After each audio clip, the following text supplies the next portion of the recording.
नमस्कार। आज कथा सखी में सुनिए वरिष्ठ लेखिका सुधा जुगरान जी की लिखी कहानी एक बाती बुझती हुई। दोस्तों, सुधा जुगरान जी विगत 3 दशकों से लेखन में निरंतर सक्रिय हैं। उनके अब तक 9 कहानी संग्रह और 1 उपन्यास प्रकाशित हो चुके हैं। अनेक सम्मान व पुरस्कार प्राप्त सुधा जुगरान जी की कहानियां वागर्थ, पाखी, कथा बिंब, सरिता, गृह शोभा आदि प्रमुख पत्रिकाओं में प्रकाशित होती रही हैं। इनकी कहानियों का प्रसारण समय समय पर आकाशवाणी व दूरदर्शन से भी होता रहता है। दोस्तों, सुधा जुगरान जी अपनी कहानियों के माध्यम से समाज के अंतर्द्वंद को सामने लाती रही हैं। सुधा जुगरान जी राष्ट्रीय स्तर के अनेकों पुरस्कारों से सम्मानित हैं। तो आइए सुनते हैं। माताजी, मैं जाऊं? माताजी का सिर सहलाते बसंती ने पूछा तो वे छीड़ स्वर में बोली, अभी मत जा। बीमारी ने माताजी का शरीर जर्जर व मस्तिष्क कुंद कर दिया था। पिछले 1.25 साल से वे बिस्तर पर थीं। पहले जबान लड़खड़ाई, फिर कदम बेजान हो गए तो वे बिस्तर की होकर रह गईं। अब तक वे थोड़ा बहुत चल पाती थीं। यही बसंती बाथरूम तक जाने में उनकी मदद कर देती थी। उनका दिमाग ठीक था तो वे बसंती के हाथ में कुछ न कुछ रख देती थीं। कभी रुपए, कभी साड़ी, कभी कुछ और, यानी उसे कभी खाली हाथ नहीं जाने देती। वे सोचती किसके लिए जोड़ना है, अब जो उनकी सेवा कर दे उसी को दे दे। बसंती उनके घर में पिछले 20 साल से काम कर रही थी। उनकी दोनों बहुएं भी उसी के सामने आई थीं। खुद बसंती भी तब 20 की थी, अब 40 की हो गई थी। बसंती भी कितनी देर तक रहती। दूसरे वह कई घरों में काम भी करती थी। धीरे धीरे माताजी इस लायक भी नहीं रह गईं कि अलमारी से निकालकर उसे कुछ दे सके। फिर भी बसंती उनका काम कर देती थी। घर में 2 बेटे 2 बहुएं थीं। बेटों का अपनी बीवियों को नौकरी करने के लिए मना करने पर माताजी की जिद व प्रयासों से वे नौकरी कर पाई थीं। लेकिन आज जब वे बिस्तर की होकर रह गई थीं तो बहुएं उनके कमरे में झांकती भी नहीं थीं। छोटी बहू आकर दवाइयां सामने रख जाती थी। जब तक वे खुद खा पाती खा लेती थी, जब नहीं खा पाई तब बसंती का इंतजार करती। बड़ी बहू बेमन से भोजन की थाली रख जाती। माताजी के कपड़े जब मलमूत्र से गंदे हो जाते तो उन्हें वैसे ही रहकर बसंती का इंतजार करना पड़ता। बहुएं कमरे में दवाइयां और खाना रखने आती तो बदबू के मारे नाक भौं सिकोड़ कर चली जाती। बसंती सुबह शाम तो उनकी सफाई कर देती, पर दिन भर तो वह नहीं रहती थी। वे अकेले ही घर में पड़ी रहती। बेटे बहू घर पर ताला लगाकर चले जाते। जिन नाते रिश्तेदारों से घर हमेशा भरा रहता था, जीवन के अंतिम समय में जैसे उन्होंने भी मुंह फेर लिया। कमरे की दुर्गंध की वजह से वे दरवाजे से झांक कर चले जाते। बीमारी की वजह से उनकी याददाश्त कमजोर हो गई थी, इसलिए वे कुछ को पहचान पाती, कुछ को नहीं। उनके मन में बार बार यही आता कि इस जीवन से अच्छी मौत है। उनकी इस दुर्गति को देखकर बेटों का दिल पसीजा तो दोनों ने मिलकर उनके लिए एक नर्स का प्रबंध कर दिया। चूंकि बैंक में उनका थोड़ा बहुत पैसा था, इसलिए कोई दिक्कत नहीं थी। ठीक से देखभाल करना माताजी की, कोई शिकायत का मौका न देना, बड़ा बेटा बोला।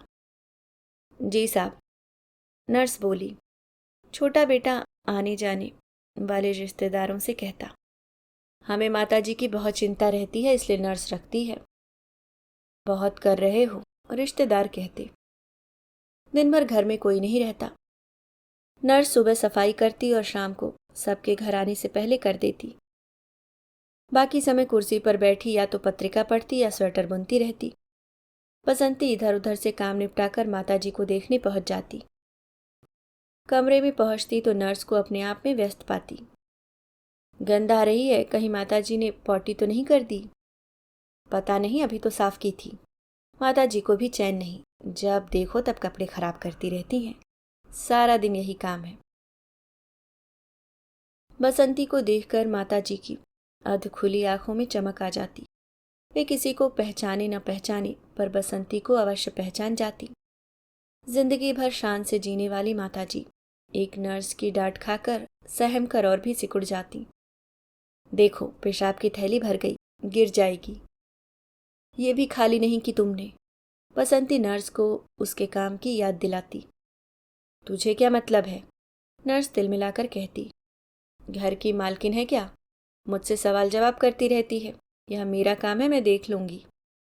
इतने बसंती माताजी को पलटकर देखने लग जाती तो पाती माताजी पूरी तरह गंदगी में सनी हुई हैं। नर्स वापस लौटती तो बसंती को चुपचाप सफाई करते हुए पाती। बसंती के चेहरे पर गुस्सा होता, पर जानती थी कि अभी कुछ बोलेगी तो झगड़ा हो जाएगा।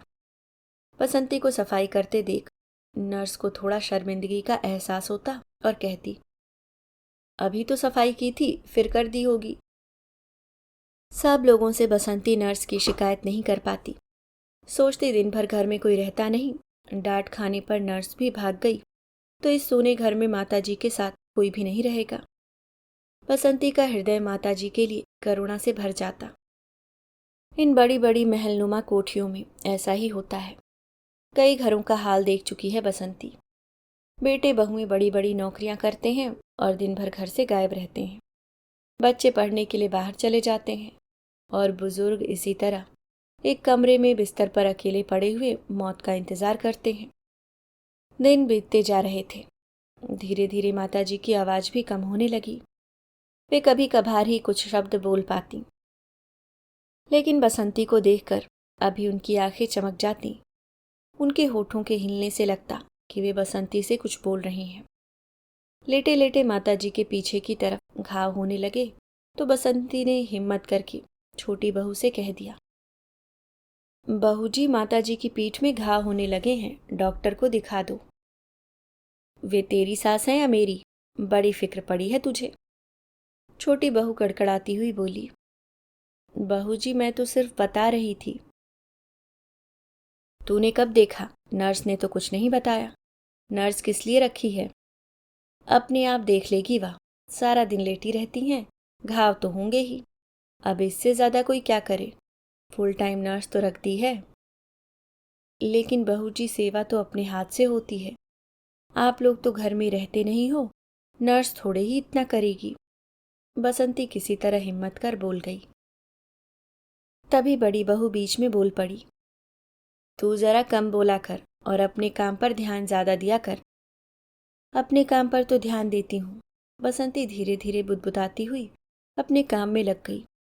फिर एक दिन बसंती से न रहा गया, इसलिए फिर बोल पड़ी, बहू जी, आप जो खाना रख जाती हो वैसे ही पड़ा रहता है। माता जी से सब्जी रोटी कहाँ खाई जाती होगी? कुछ जूस सूप दलिया खिचड़ी आदि बना दिया करो उनके लिए। हाँ, कई नौकर लगे हैं ना यहाँ, और कोई काम तो है नहीं हमारे पास सिवाय एक काम के। दोनों बहुएं एक साथ बड़बड़ाने लगती और बसंती चुपचाप माता जी के छीड़ होते शरीर को देखती रहती। माता जी के बेड सोर बड़े होने लगे थे। नर्स घाव की सफाई भी ठीक से नहीं करती। ऊपर से माता जी का पेट चलता तो दवाई भी ठीक से न लगी रह पाती। कमरा सड़ान से भरा रहता और बसंती उनकी दुर्दशा पर चुपचाप आंसू बहाती रहती। उसने माताजी का वह समय देखा था जब यहाँ काम करना शुरू किया था। तब वह माताजी को देखकर कितनी हुलसित हो जाती थी। कितनी शानदार लगती थी माताजी तब। क्या शरीर था उनका। ममता मई माताजी उसे बहुत ही अच्छी लगती। तब साहब भी जिंदा थे। पूरे घर की बागडोर माताजी के हाथ में थी। उनके दोनों बेटे उसके देखते देखते ही बड़े हुए थे। उसके कितने ही सुख दुख में माताजी ने उसका साथ दिया और बदले में वह भी माताजी के पूरे काम आती। कितना देती करती थी माताजी उसे। उसके बच्चे बीमार पड़ते तो बिना काम के भी उसे रुपया पकड़ा देती। वह अपने शराबी आदमी से परेशान होती तो माताजी उसे धैर्य बंधाती। सास के तानों से तार तार होती तो माताजी उसे पास बैठकर समझाती और इसी तरह उसकी जीवन नैया पार लगी। आज बसंती के खुद के बच्चे भी बड़े हो गए। आज उन्हीं माताजी को तिल तिल मरते देख वह कुछ नहीं कर पा रही थी। हाँ, इतना जरूर था कि वह जब होती तो नर्स के साथ लग जाती, जब नहीं होती नर्स क्या करती वह नहीं जानती थी। एक दिन जब बसंती काम निपटा कर माताजी को देखने पहुंची तो कमरे से माताजी के कराहने की आवाज आ रही थी और नर्स की फोन पर बात करने की। वह कमरे में गई तो देखा माताजी उघड़े बदन आधी अधूरी सफाई में वैसे ही ठंड में पड़ी हैं और नर्स फोन पर बात कर रही है। बसंती को देखकर उसने फ़ोन बंद कर दिया। तुम काम छोड़कर फ़ोन पर बात कर रही हो और माताजी उघड़े बदन पड़ी हैं। उन्हें ठंड नहीं लग रही होगी। बसंती का चेहरा गुस्से में तमतमा गया। कर तो रही थी, पर बीच में कोई फ़ोन आ जाए तो क्या ना उठाऊं? तुम्हें यहाँ तनख्वाह माताजी के काम करने की मिलती है, फ़ोन पर बात करने की नहीं। बसंती अपने गुस्से को रोक नहीं पा रही थी। तू ज़रा जबान संभाल कर बात किया कर। तू नहीं देती मुझे तनख्वाह? हाँ, जो तनख्वाह देते हैं उन्हें तो पता ही नहीं तू क्या करती है। आज तो मैं कह कर रहूंगी। जा जा कह दे, बहुत देखे हैं तेरे जैसे। नर्स भी क्या चुप रहने वाली थी। उस अकेले घर में बिस्तर पर असहाय बीमार पड़ी माताजी के सामने बसंती व नर्स की तू मैं होती रही। बसंती का मन उस दिन बहुत खराब हो गया। उसने सोच लिया था कि अब चाहे काम छूटे या डांट पड़े, उसे माताजी के बहू बेटे को सब बताना ही पड़ेगा। रात भर वह सो नहीं सकी। दूसरे दिन जब काम पर आई तो बड़ी बहू से बोली, बहू जी आप दोनों रहती नहीं, नर्स माताजी की ठीक तरह से देखभाल नहीं करती। तो क्या करें अब? तो फिर शुरू हो गई। बड़ी बहू को यह टॉपिक बिल्कुल भी पसंद नहीं था। आप दोनों बारी बारी से छुट्टियां लेकर माताजी की देखभाल कर लो बहू जी, पुण्य मिलेगा। अब खाना तक तो छूट गया उनका। नर्स रखने भर से बुजुर्गों की सेवा नहीं होती। कितना प्यार दिया है माताजी ने आप लोगों को। इस समय उन्हें आप दोनों की बहुत ज़रूरत है। स्वर में यथासंभव मिठास लाकर बसंती बोली, तू हमें सिखाने चली है? बड़ी बहू को गुस्सा आ गया। बकवास बंद कर और अपना काम कर, और हाँ, अपनी औकात में रहकर बात किया कर। ठीक है बहू जी। 20 साल हुए हैं आपके घर में काम करते हुए, माताजी ने कभी ऐसी तीखी बात नहीं कही। हमारी औकात ही क्या है, वह तो माताजी की ममता हमारे सर चढ़कर बोल जाती है। हम नहीं देख पाते हैं उनकी ऐसी दुर्दशा। आप कोई दूसरी ढूंढ लो, मुझसे नहीं हो पाएगा अब आपके घर का काम। कहकर बसंती काम छोड़कर चली गई। अगले दिन उन्होंने दूसरी काम वाली ढूंढ ली। बसंती ने काम पर जाना तो छोड़ दिया, लेकिन माताजी को देखने के लिए उसका दिल तड़पता रहता। पर अब किस मुंह से जाए, मन ही मन तड़पती रह जाती। नर्स की तो अब और भी मनमानी हो गई। माताजी मृत्यु के थोड़ा और करीब पहुंच गई। एक दिन की छुट्टी पर गई नर्स दूसरे दिन भी नहीं आई। माताजी का कमरा ऐसा भपका मार रहा था कि दरवाजे पर खड़ा होना भी मुश्किल था। बहुओं ने गंध बाहर ना आए इसलिए दरवाज़ा बंद कर दिया। शाम को बेटे आए तो अपनी बीवियों से पूछा, नर्स आई थी आज? नहीं। तो क्या माँ वैसे ही पड़ी हैं आज तक? किसी ने सफाई नहीं की? खाना नहीं खिलाया? कौन करता सफाई? बहुएं चिढ़ गईं। अरे बसंती को ही जाकर बुला लाते, माँ के लिए वह आ जाती। कौन बुलाता उस नकचढ़ी को? कैसे पैर पटक कर काम छोड़कर गई थी। हमसे न हो पाएगा यह सब। बीवियों से भिड़ना बेकार था, यह दोनों बेटे जानते थे। बड़ा बेटा बसंती के घर गया और उसे बुला लाया। माताजी का नाम सुनकर बसंती ने आने में एक पल भी नहीं लगाया। बहुओं ने उसे देखकर मुंह फेर लिया। बसंती ने पूरे मनोयोग से माताजी की सफाई की।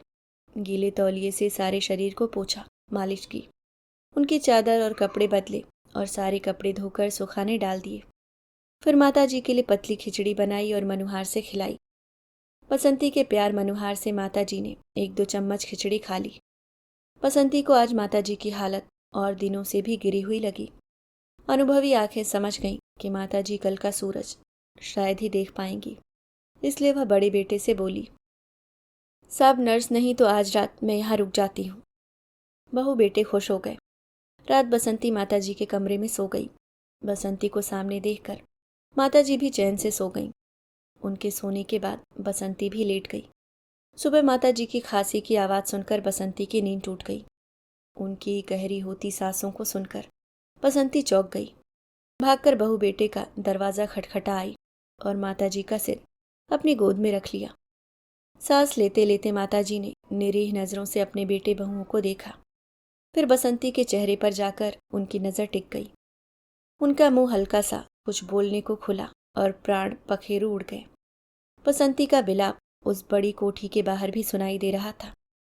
दूसरे दिन माताजी की अंतिम यात्रा का प्रबंध हो गया। रिश्तेदार आए, बहू बेटों ने छुट्टी ली और पूरी औपचारिकता निभाई। शाम को बसंती जाने लगी तो बहुओं ने उसके काम के रुपए लाकर उसके हाथ में रख दिए। यह क्या है? बसंती ने पूछा। तुम्हारे काम का पैसा, माताजी तुमको बहुत चाहती थी, इसलिए ज्यादा ही दिया है। बहू जी, बसंती कसैले स्वर में बोली, माताजी तो मेरी अन्नदाता थीं, बहुत दिया है उन्होंने हमें जिंदगी भर। हम उनके प्यार का कर्ज तो कभी नहीं उतार पाएंगे। माताजी के लिए किए काम का हमें कुछ नहीं चाहिए। उनका आशीष मिल गया हमें। आखिरी समय उनके मुंह में अन्न जल डाल पाए, हमारे लिए यही बहुत है। यह रुपया आप संभाल कर रख लो। जब आप लोग बुढ़ापे में इस बिस्तर पर पड़ोगे तब आया को देने के काम आएंगे। यह कह सुबकती हुई बसंती गुस्से में दंदनाती हुई चली गई और एक अनपढ़ साधारण नौकरानी की बात को मन ही मन तोलते चारों उच्च शिक्षित तथा कथित सभ्य समाज के कर्णधार भौचक्के से खड़े एक दूसरे की शक्ल देखते रह गए। अभी आप सुन रहे थे सुधा जुगरान जी की लिखी कहानी एक बाती बुझती हुई।